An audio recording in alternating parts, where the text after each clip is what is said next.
For Your Money is brought to you by NelsonCorp Wealth Management.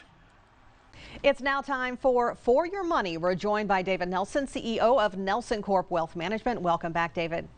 Thank you, Brandy. So lately, we've seen a lot of news regarding concerns of the Delta variant. Are these showing up in any way in the economy or financial markets?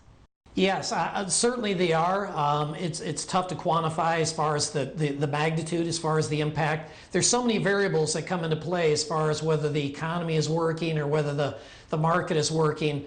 A few things that again, are to us pretty much front and center as far as trying to figure this out is that we have a mixed message that's coming as far as from the markets.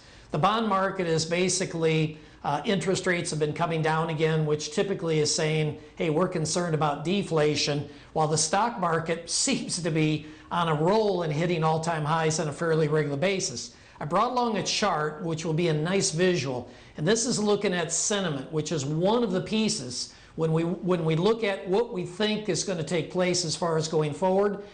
This Michigan survey that's done, again, is done with the idea of trying to figure out what people are thinking as far as the economy, as far as the markets, and not just today, but looking forward as far as a year. And as you can see, as far as in the chart, this is below the 2020 lows that we saw then. Okay, so is there any relationship between these measures of consumer attitudes and financial assets?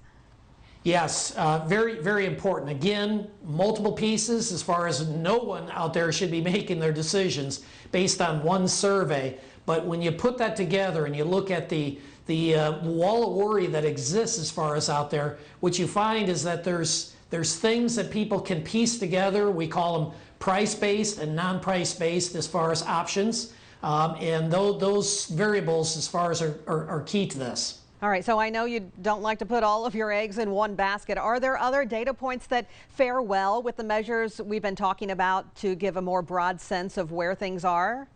Yeah, I think the market, when you look at price-based, and that's typically looking at what's actually taken place, is, again, as crazy as it sounds, is the market continuing to go up, and the trend is your friend. You hear that term a fair amount as far as in the line of work that we're in. Then you have the non-price base, which is looking at how people are reacting to it, the consumer sentiment type issues, and how are they viewing as far as not only today, but tomorrow. And when you have both of those in sync, this is really a good time as far as to be investing when both are in sync. Not saying today's the day. What I'm saying is when those two variables come together, it can really be a wonderful return as far as in the stock market. If you missed any of our discussion, we'll make it available for you on ourquadcities.com.